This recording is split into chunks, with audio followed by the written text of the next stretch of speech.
मित्रों, हिंदू पुराणों और ग्रंथों के अनुसार सृष्टि के आरंभ काल से ही इस पृथ्वी लोक पर जीवन चक्र चला आ रहा है।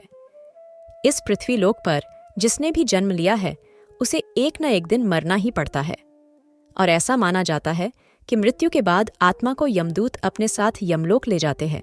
लेकिन पृथ्वी लोक से यमलोक की यात्रा जीवात्मा के लिए बड़ा ही कठिन माना जाता है, जिसका वर्णन गरुड़ पुराण में किया गया है। गरुड़ पुराण के अनुसार मृत्यु के बाद जीवात्मा को यमलोक के मार्ग में कई प्रकार के बाधाओं का सामना करना पड़ता है और इन्हीं बातों में से एक यमलोक के मार्ग में पड़ने वाली वैतरणी नदी। ऐसा माना जाता है कि पुण्य आत्मा तो इस नदी को बड़े ही आसानी से पार कर जाते हैं, लेकिन पाप आत्मा को इस नदी में कई तरह की यातनाओं का सामना करना पड़ता है। आज की इस पोस्ट में हम जानेंगे कि वैतरणी नदी किस प्रकार है और पापी आत्माओं को यहाँ किस प्रकार की यात्राओं से होकर गुजरना पड़ता है। गरुड़ पुराण के धर्मकांड के प्रेतकल्प अध्याय में वर्णित कथा के अनुसार एक दिन पक्षीराज गरुड़ श्रीहरि से पूछते हैं कि हे प्रभु, मृत्यु लोक और यमलोक के बीच जो वैतरणी नदी स्थित है उससे जीवात्मा का क्या संबंध है और उसे इस नदी में कैसी सजा भुगतनी पड़ती है और पापी आत्मा इसे कैसे पार करते हैं। भगवान श्री हरि ने कहा कि हे गरुड़, यमलोक के मार्ग में स्थित वैतरणी नदी देखने में बड़ी ही भयानक है और जो भी पापी आत्मा मरने के बाद इस नदी से होकर गुजरती है उसे बड़ढ़ा ही भयभीत कराती है। यह महाभयानक नदी रक्त रूपी जल से परिपूर्ण है। इतना ही नहीं, यह नदी मांस कीचड़ से भरी हुई है। यह नदी पापी जीवात्मा को देखकर कई तरह की भयानक स्वरूप को धारण कर लेती है। पापी आत्मा को नदी में प्रवेश करते ही इस नदी का रक्तरूपी जल पात्र में रखे घी की भांति तुरंत खोलने लगता है। इस नदी का रक्तरूपी जल कीटाणुओं एवं वज्र के समान सूंड वाले जीवों से व्याप्त है।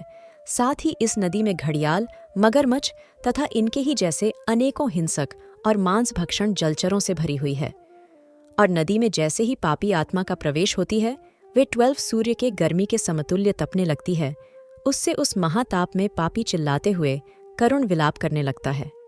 ताप के कारण पापी आत्मा अपने को पुकारने लगता है और जब कोई उसके पास नहीं आता तो वे भयंकर गर्मी में इधर उधर भागने लगता है और जब ताप उससे बर्दाश्त नहीं होता तब वह दुरात्मा उस भयंकर रक्त रूपी जल में डुबकी लगाने लगता है।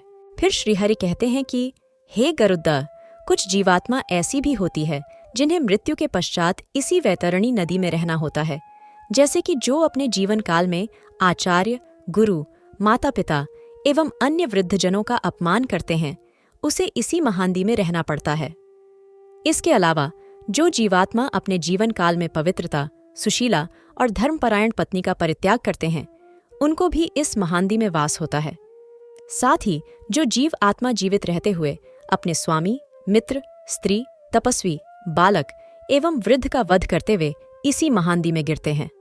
इसके अलावा आग लगाने वाला, विष देने वाला, मद पीने वाला, यज्ञ का विध्वंस करने वाला, राजपत्नी के साथ गमन करने वाला, चुगलखोरी करने वाला, कथा में विघ्न करने वाला, स्वयं दान की वस्तु का अपहरण करने वाला, खेत की मेड़ और सेतु को तोड़ने वाला, दूसरे की पत्नी को प्रदर्शित करने वाला, कन्या के साथ दुष्कर्म करने वाला, शूद्र तथा मांस भोजी ब्राह्मण, ये सब मरने के बाद वैतरणी नदी में वास करते हैं। इन सब के अलावा अहंकारी पापी, अपनी झूठी प्रशंसा करने वाले, गर्भपात करने वाला वैतरणी में निवास करता है। परंतु इन पापी जीव आत्माओं में जिसने मकर और कर्क की संक्रांति, सूर्य ग्रहण, चंद्र ग्रहण, संक्रांति, अमावस्या अथवा अन्य पुण्यकाल के आने पर श्रेष्ठतम दान दिया हो, उसे एक निश्चित समय के पश्चात यमदूतों के द्वारा इस नदी से निकाल लिया जाता है। इसलिए प्राणियों को चाहिए कि वे जीवित रहते दान, कर्म और धर्म का संग्रह करें। इसके अलावा जो जीवात्मा जीवित रहते हुए ब्राह्मणों को गौ दान करता है उसे इस नदी की यातनाओं से मुक्ति मिल जाती है। इसलिए हिंदू धर्म में मृत्यु से पहले गौ दान कराया जाता है।